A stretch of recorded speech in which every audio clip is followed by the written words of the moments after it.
4 Echo X-ray, looks like we're losing. Extra 4 Echo X-ray, say again? We just lost the motor. Looks like we're going to try to put it down to I-17. Extra 4 Echo X-ray, roger, say souls on board, please. 2 on board. And you're just south of the shooting range now, going southbound? So, yeah, we're just south of the shooting range. We're not going to make the airport. Okay, sir. Continue. Copter 4 Papa Hotel Tower. 4 Papa Hotel? Yes, sir. Cancel your clearance. Go ahead and give me a turn out to the north, please. 4 Papa Hotel.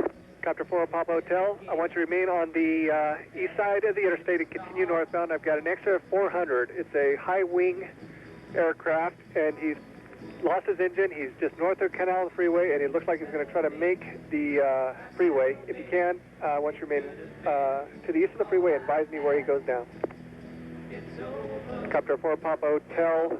He was last observed probably around Carefree and I-17. He should be down now. So if you'd like, last observed an aircraft, high wing, just to the west of Canal Freeway. So you may be in that vicinity there. Welcome back to On the Issues. I'm Councilman Dave Siebert. What you have just seen and heard was the actual radio transmission and reenactment of that emergency landing. With me now is pilot Bob Boudreau, Norm Freeman, a local businessman, and Lieutenant Jeff Halstead with the Phoenix Police Department. Welcome, everybody.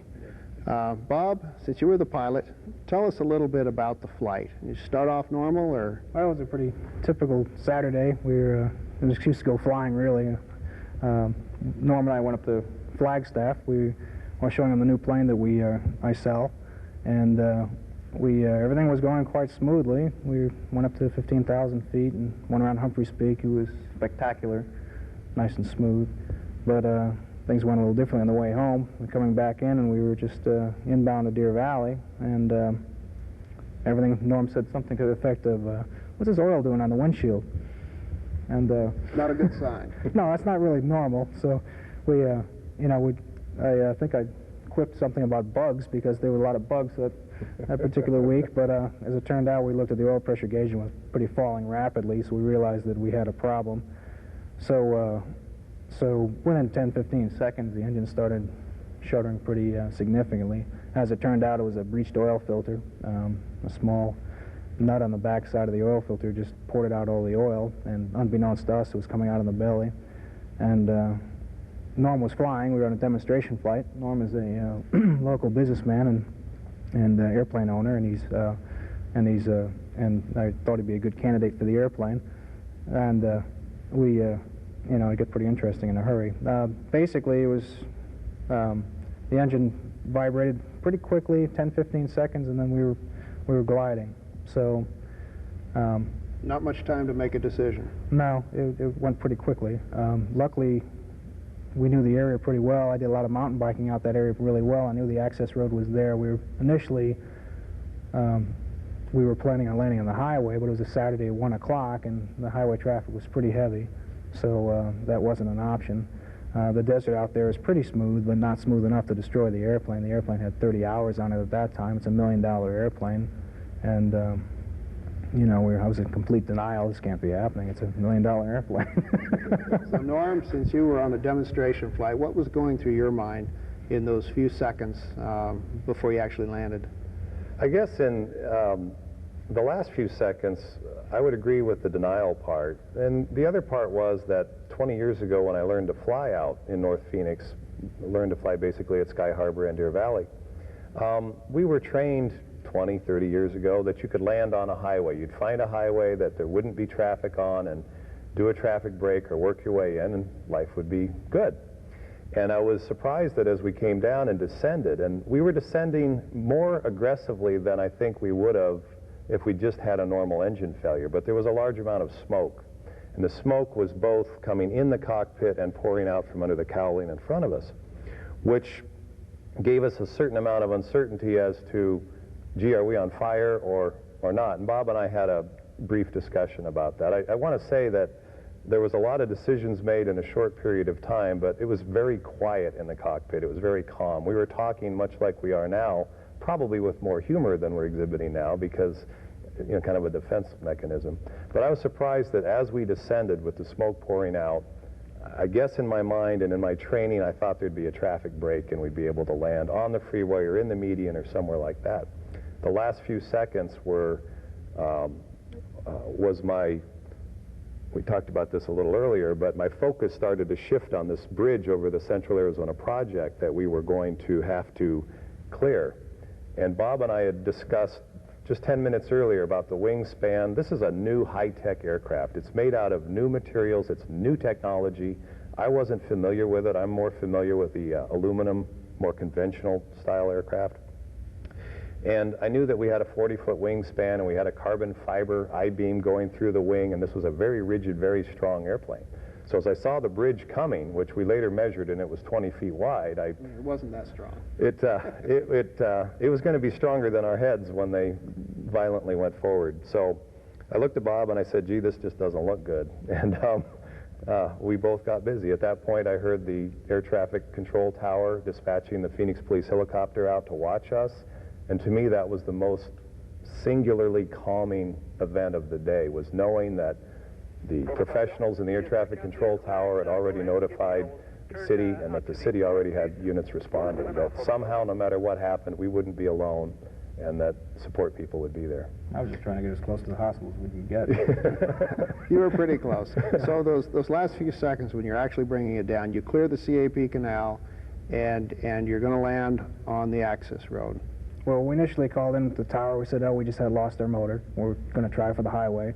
And Norm was flying at that point in a demonstration flight, and having never landed it before, he said, well, maybe you should land. And we sort of laughed a little bit and said, yeah, that's probably a good idea. And I at that point, I said, well, I guess we'll have to deal with this.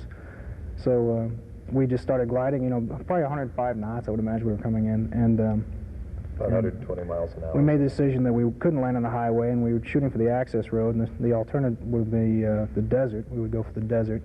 And but unbeknownst to us, I mean, having been on the access road before, it's just lined with Palo Verde trees, and they were pretty old trees, so I don't think they would have given way very easily. So we decided, we elected to glide past the last bank of trees, right past the canal, and we were pretty much in ground effect. I mean, we were starting to run out of energy. The plane was stopping. It wasn't going to fly much longer, and it all worked out pretty well. I mean, the access road opened up really well, and just enough room to make it happen. So there was sort of we couldn't get the gear down in time because it's a 9-second gear on that airplane, but I guess that's why they make insurance.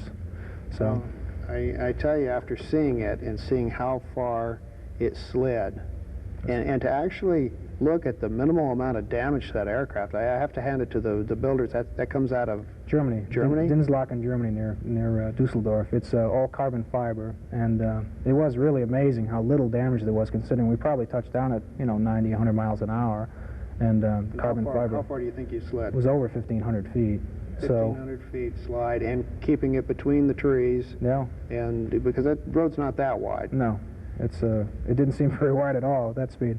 Well, but let's go to the next day. You survived the crash. I remember getting a call the next morning because I'd heard about the incident, and I knew everybody was all right.